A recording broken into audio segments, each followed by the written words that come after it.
What's up, Jags fans? No one's in the stream yet, but until people start piling in, I'm going to talk about the game. Uh, 3-1, and honestly, I can't believe it. I'm on cloud nine. Um, if you would have told me to start the season that the Jags would be 3-1, I wouldn't have believed you, to be quite honest. If you would have told me that the Jags not only would be 3-1, but would have 13 takeaways on the season, I wouldn't have believed you. If you told me that Travis Etienne would be on a trajectory to be having a career year, I might have believed that because I was one of the two people that did not want us to trade him um, all off season, like a lot of other fans did. Um, what's there to say? I mean, the Jags are 3-1, and the opponents that they have beaten, despite what Houston's record is, anytime that we can beat them shows that we are different. The fact that we are on went on the West Coast today and won against a 3-0 football team shows that we're different. This is not the same old Jaguars. This is not the same old Jaguars. Let's see.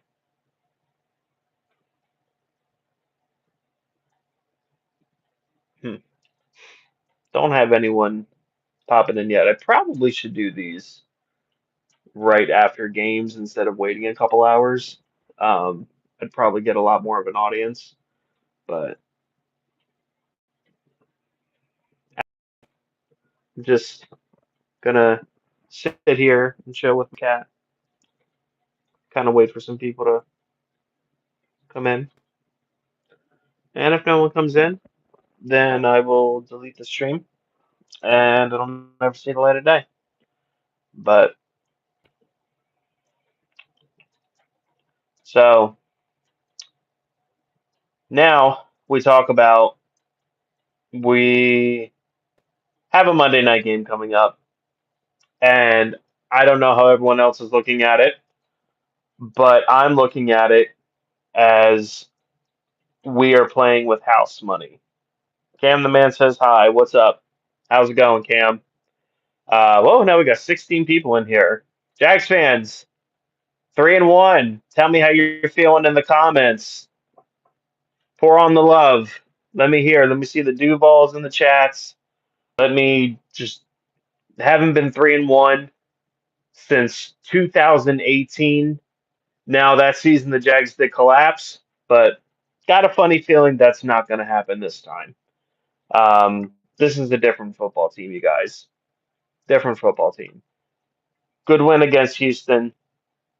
Um, to go on the West Coast on the road and beat a good team like the 49ers, it's awesome to see. The funniest thing seen so far is the 49er fans are genuinely coping of talking about this. They beat themselves. You know, here's here's what I feel. The Jaguars are 3-1, and although he didn't have any drops today, Brian Thomas Jr. has yet to actually be involved in the passing game. Like he has not been what he was last year. Travis Hunter, although he had an incredible catch today, has not been a huge factor on offense. So this team is winning games and scoring points despite the fact that number one, the quarterback isn't playing as good as I had hoped that he would coming out of this year.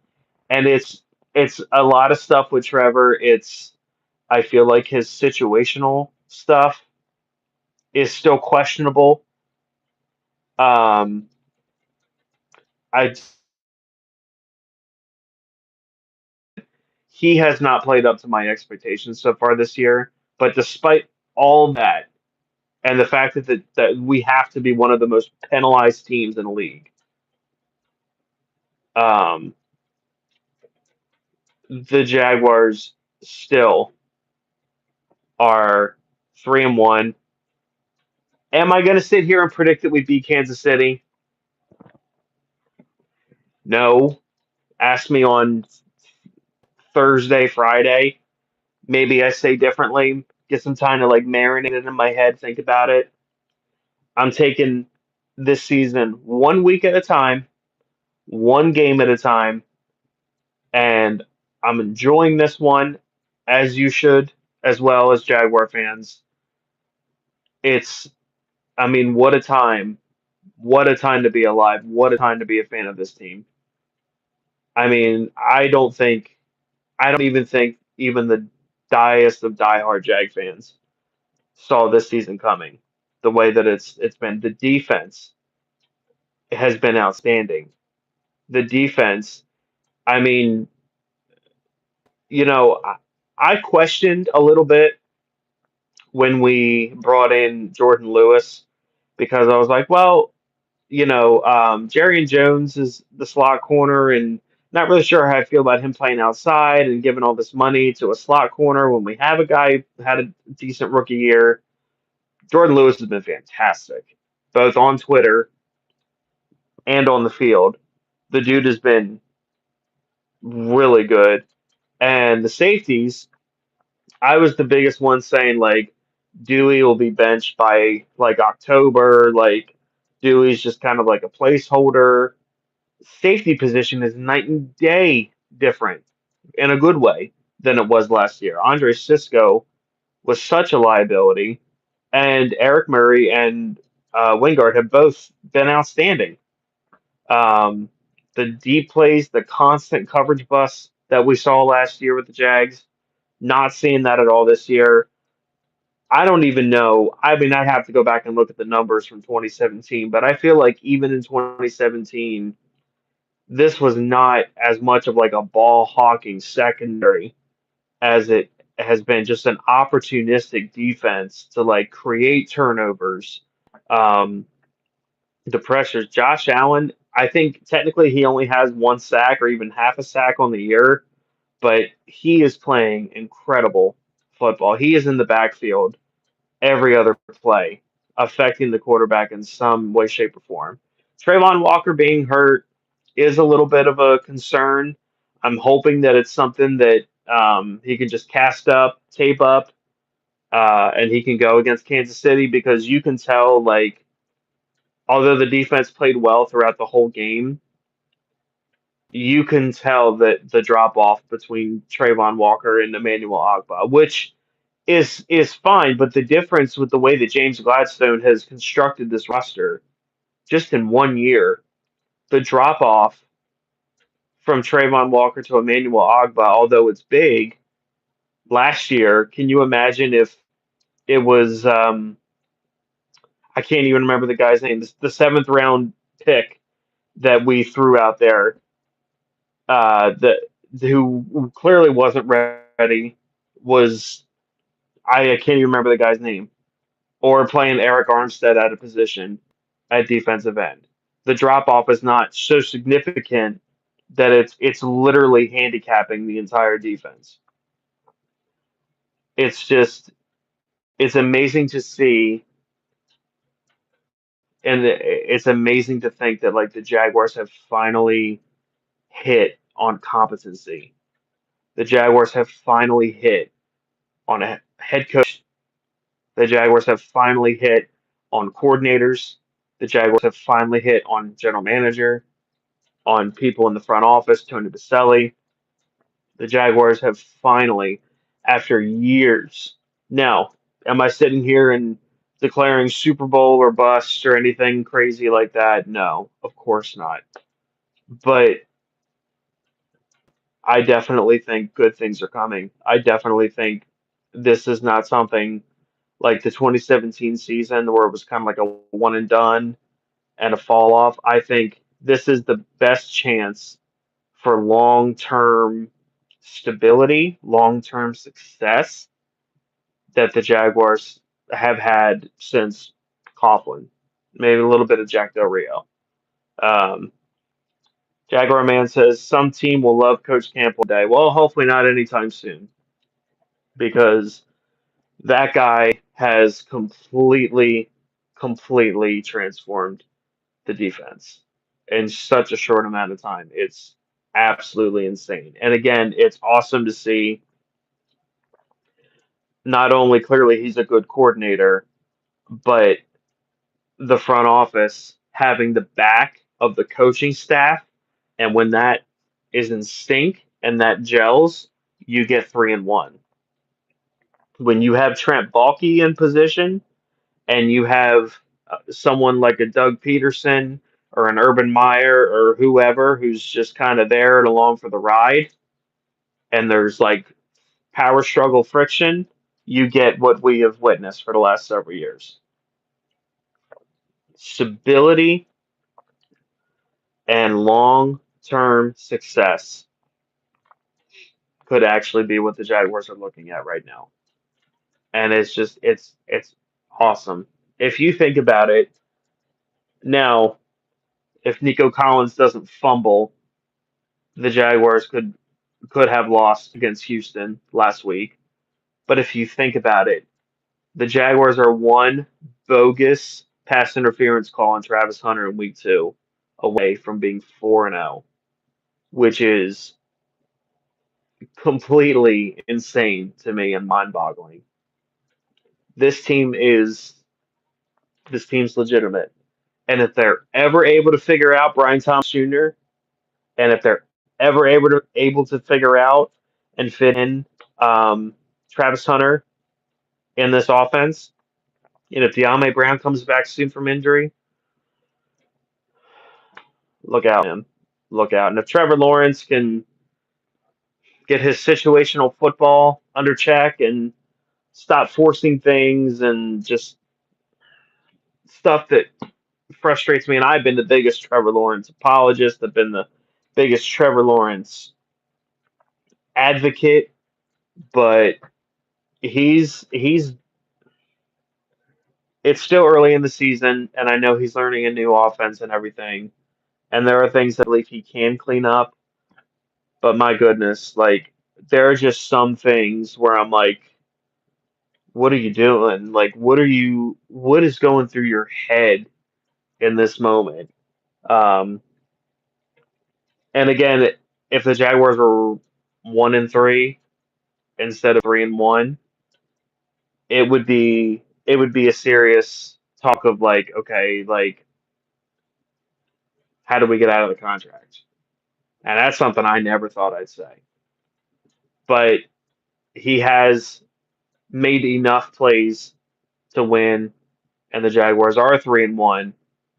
So then you hope that as the season progresses, as he gets more comfortable in this scheme, can those things become less and less that make you scratch your head and say, Trevor, what are you thinking there? What are you doing?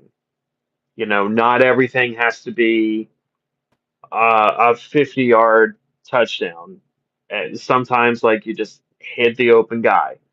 Like, there was at least twice to where it was a third down, and Brenton Strange is, like, writing a book over the middle, wide open. And Trevor doesn't look at him until the last minute because he's looking for that 30-yard play. And then by the time he finally checks it down to Brenton Strange, there's 649ers wrapping up around him. When if you just hit him, it's an easy conversion. That happened at least twice today. So stuff like that. Hopefully, you go back look on film. Liam Cohen, I believe, can coach something like that out of Trevor. Um, and again, like I've been saying, the Jaguars put up 26 points today. They put up 17 points on the Texans defense, who they are legitimate. I mean, not that the Titans are good, but they shut out the Titans today. They put up what 27 against Cincinnati, 26 against the Panthers. So, I mean, you that one game against the Texans with an excellent defense. Jaguars are pushing almost 30 points a game every game. When have we ever seen on top of a defense with a quarter of the season through has 13 takeaways? Absurd. And again, you have that with Travis Hunter has 0 touchdowns, and Brian Thomas Jr. outside of that one reverse run around week one has 0 touchdowns. Imagine, imagine when we're able to get that going. It's just, it's exciting times, man. Speaking facts. I try, man. I try to always speak facts, especially when I'm talking about the Jags. I just speak my mind, say how I feel. Um, kind of, I think I'm going to feel a lot better once we get any kind of update. And I haven't watched Liam Cohen's press conference yet. I don't know if he said anything about Trayvon. If anyone watching, let me know in the comments. Um, but I haven't heard anything. I haven't seen anything on Twitter about Trayvon. Because if he's not able to go against the Chiefs, if he's not able or he's not available for an extended period of time, that is a problem. And again, Dewan Smoot, Emmanuel Ogba, those guys um, they're they're good, they're serviceable guys, but Trayvon Walker's having an incredible year.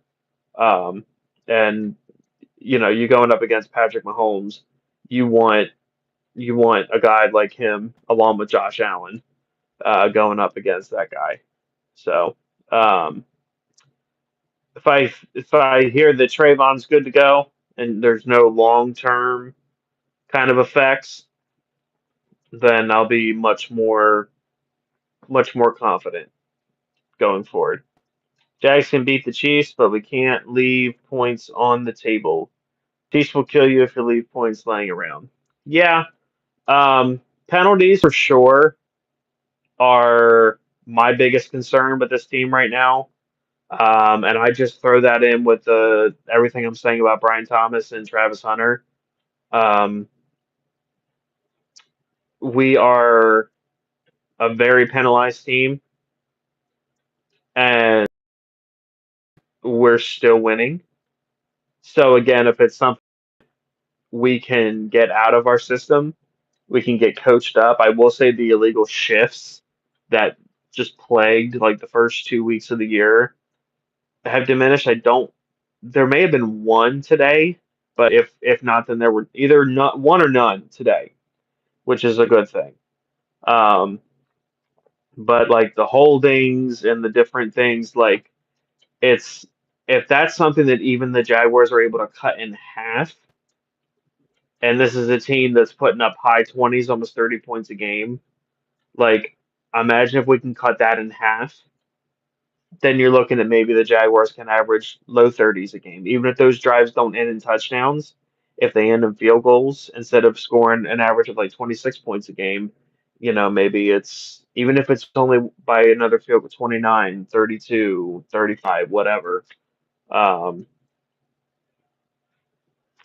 it's exciting times. Um, Armstead looks a lot better this year. Nielsen was, yeah, it's crazy when you sign a free agent to a big time free agent contract, and then you play him out of position, then you wonder why he's not producing. And then the following year, you have a coordinator who plays him at his actual position, and he contributes, ends up making live. It looked like Devin Lloyd had the strip sack, but it was actually Eric Armstead that knocked it out, and that's the play that ultimately won the Jags the game. It's crazy. You sign a good player and then you play him in his natural position and he produces for you. It's crazy, crazy times we live in. Um, but yeah, it's uh, it's just awesome times. And you know what? I'll be honest. The way that I'm kind of looking at this is when it comes to the Chiefs game on Monday. Can the Jaguars win? Yeah, they can win. Um, and does 4-1 sound incredible? Absolutely. But you know what? I feel like the Jags are playing with house money because No one expected them to be 3-1. And you know what? Even if you lose to the Chiefs, as long as it's a competitive game, you're guaranteed to still have a winning record. And we all talked about it all off season. If the Jaguars can just hover around all the games before the bye week, if they can just hover around the 500 mark, then they'll be, because the back half of the schedule is not nearly as bad as the first half. So if we can just hover around 500, we can push for the division. Well, after the Chiefs game, we are guaranteed to be above 500. If we can win that game, then I think the chances of us winning the AFC South go up exponentially. But even if we lose it, I think it's still solid. So um, it's just an awesome situation for the Jags to be in. Titans might go 0-17. They are dead. They are the new Detroit. Yeah, they didn't look good. I will say this, and I never ever do this, have done this, but I was actually rooting for them today because I knew if the Titans won today, it didn't matter because they're not going to win more than like 3 games anyway all year. But the Texans, I'm like they go 0-4, like they're they are dead. They're done. They have no shot of making any kind of push for the division. Now, I still feel that way. I still feel like Houston's season is over and dead. It's a two-team race for the division between the Jags and the Colts. I haven't taken the time to really look through the Colts' schedule. I'm definitely going to do that probably tonight. But it's a two-team race for the AFC South, and tonight was a massive. Now, if the Jaguars had lost, the Colts lost, so it kind of would have been just like a wash. But um, but yeah, today's win definitely pushed the Jags' chances for sure of ending the season division champions, which is just awesome. Texans fans were rotten towards us on Twitter. They talked like they had five Lombardis in their case. They got what they deserved. Yeah, couldn't happen to a better fan base. They are garbage. All the tweets and pictures of Trevor Lawrence knocked out that they were tweeting, all the smack that they talked, they're evil scumbags. And the fact that CJ Stroud looks like garbage and has regressed like he has is just delicious. Um, of course, I mean, I've always kind of been like rooting for Bryce Young to finally turn it around, just so like people will stop talking about CJ Stroud and be like, oh, the Panthers weren't, dumb because Bryce Young actually looks pretty good, but Bryce Young sucks too. He's a bust. Um, CJ Stroud's probably better, but it's probably not by much, honestly. Um, and I get that like the Texans have a bad offensive line, but there's no doubt that he's regressed. And like I said, it could not happen to a better guy and a better fan base. Um, yeah, so that's probably all I got to talk about today. Just wanted to hop on here for a few minutes. I know it's late. Um, a couple people that are still watching, I appreciate you guys. Um, Stroud beat Joe Flacco in the playoffs, and they thought they were some dynasty. Yeah, that's true. That's true. Um, and then they beat who did they beat? They beat the Chargers last year, which the Chargers are a team like they'll probably make the playoffs, but like they're going to be even if they win like 11, 12 games, they're going to be a one and done in the playoffs. So like whatever. Um, but yeah, that's pretty much all I got for today. Did about a half an hour stream. Jaguars played Chiefs on Monday Night Football. I'm probably going to upload a couple videos throughout the week, just talking about um, what to expect, what to look at, going over The victory that was more in depth um, today. Jags last year don't win this game or last week game. That is true. Absolutely. The Jaguars, if Doug Peterson and Trent Baalke were still in power, the Jaguars would be 1-3. I still think they beat the Panthers. And then the Bengals game goes pretty much exactly like it did. The Texans game, after the Nico Collins big play, they completely fold and collapse, and that game's over. And then I don't even think it's competitive today, to be completely honest. So I agree. I agree 100%. If Doug Peterson, Trent Baalke are here, the Jags are 1-3 at best. But that's not reality. Jags are 3-1, strong contenders for the AFC South, and big big chance on Monday to make a statement to the world, beat Patrick Mahomes. But that's not for today. Today, Jags fans, just enjoy this victory. Enjoy the fact that the Jaguars are relevant. The Jaguars are legitimate. This time last year, they were 0-4, and I think the fan base was checked out. I was checked out. That is not the case this year. What a time to be alive. What a time to be a Jags fan. That's all I got for you guys. Go Jags.